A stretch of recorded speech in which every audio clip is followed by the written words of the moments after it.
Hello and welcome to another session of Life Skills with Mrs. T. I'm Mrs. T and in this session we're going to go through how to hem your trousers. It's always really annoying when your thread becomes loose on your hem on your trousers and they start hanging down. So if you can see, that's your normal hem from the inside. That comes loose and then that kind of drags under your feet, gets in the way and looks untidy. There's two ways you can fix your hem. You can do a slip stitch, which is a hand stitch, but I'm not going to go through that in this session. In this session, I'm going to go through how to do a blind hem stitch using your sewing machine. Once you've mastered the blind hem stitch on your sewing machine, it's a really easy job that should be all of 10 minutes when you come to do it. You obviously need a machine that has a blind hem stitch function because you need a special foot and a different type of stitch to your straight stitch in order to get the stitch that you require. So the blind hem stitch, the point of it is that you should only see a tiny stitch on the outside of the fabric. So if I take my trousers here, one side has got the blind hem stitch and you will see that there's like a tiny stitch here. Obviously if you get the colour thread right, you shouldn't really see it at all. And then on the other side you'll see just it's quite hard to see in the overlocking of the trouser hem, but there's like little V's and that's part of the blind hem stitch. So I'm going to go through that today, so nice and quick so that you know what to do. So what we want to do now is make sure we pin it correctly. So I'm just getting my trouser leg here. So if you can see there, I've got the overlocked piece of fabric which sits on the inside of the trouser leg. So I've turned this trouser inside out. And then I've got the sharp edge there, which is the natural end of the trouser.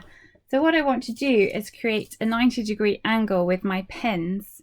And the 90 degree is against the piece of fabric with the overlocked edge. And the overlocked edge is just to neaten it. It's what manufacturers tend to do with trousers. So if you can see, I've got that edge there. I'm just going to put my pin in at a 90-degree angle so it sits as such. Now you would do your pinning to go right around the hem, but I'm just going to do a little bit so that you've got an idea of what to do. So I've just put one there. You can evenly space them. You don't need to have them too close together. I'll put one there. So then this comes the fun part. So I'm currently on the inside of the trouser leg. I'm going to flip it over so that the pins lie on the bottom edge. So I've got a pin, but that one's not pinned quite correctly. So I'm just going to put that back in. So I've got a pin on the bottom. I've got the overlocked piece of fabric and then I've got like a fold in the fabric here and it creates a little groove. And the little groove is kind of where we want to get that V shape. So I'm just going to put this on the machine now. So if you can see, I've already got my blind hem stitch foot on and I've got it on the correct function on the machine. So I'm going to put this around and if you can see, my pins are at the bottom. So I get it into position.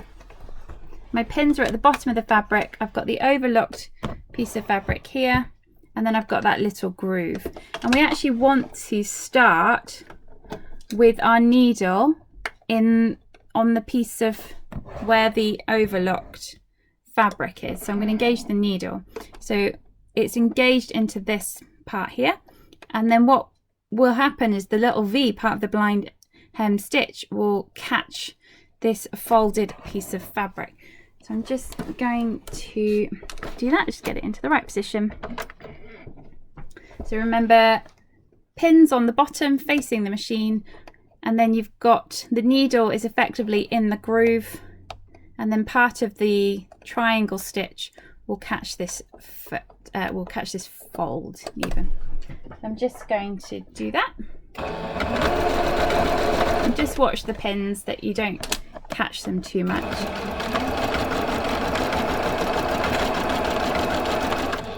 Just always making sure that your needle is in between. So I'm just going to move the camera around a bit. So as you can see, I'm going to try and be clever. So if you see there, so the needle is on mostly on this piece of fabric, and then we're trying to catch this fold. So once that's done, just take that out. You can see on this side that I've got little, I'll just move that piece of fabric, thread, little V's, and then if I flip it over, so on the inside of the trouser leg you will just see little V's, but then on the other side, I'm just going to take these pins out, on the other side of the trouser all you'll see is just some little, so, and you can make the stitch smaller so they're not so obvious.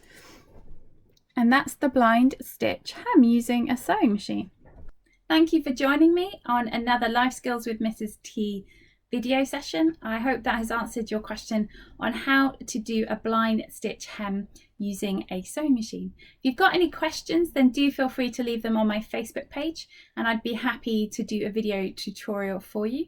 And let me know what you're sewing. It's always interesting to know that if you've watched one of these videos and you've had a go, then do post on my Facebook page, Life Skills with Mrs. T, so that I can see what you've all been up to. Take care.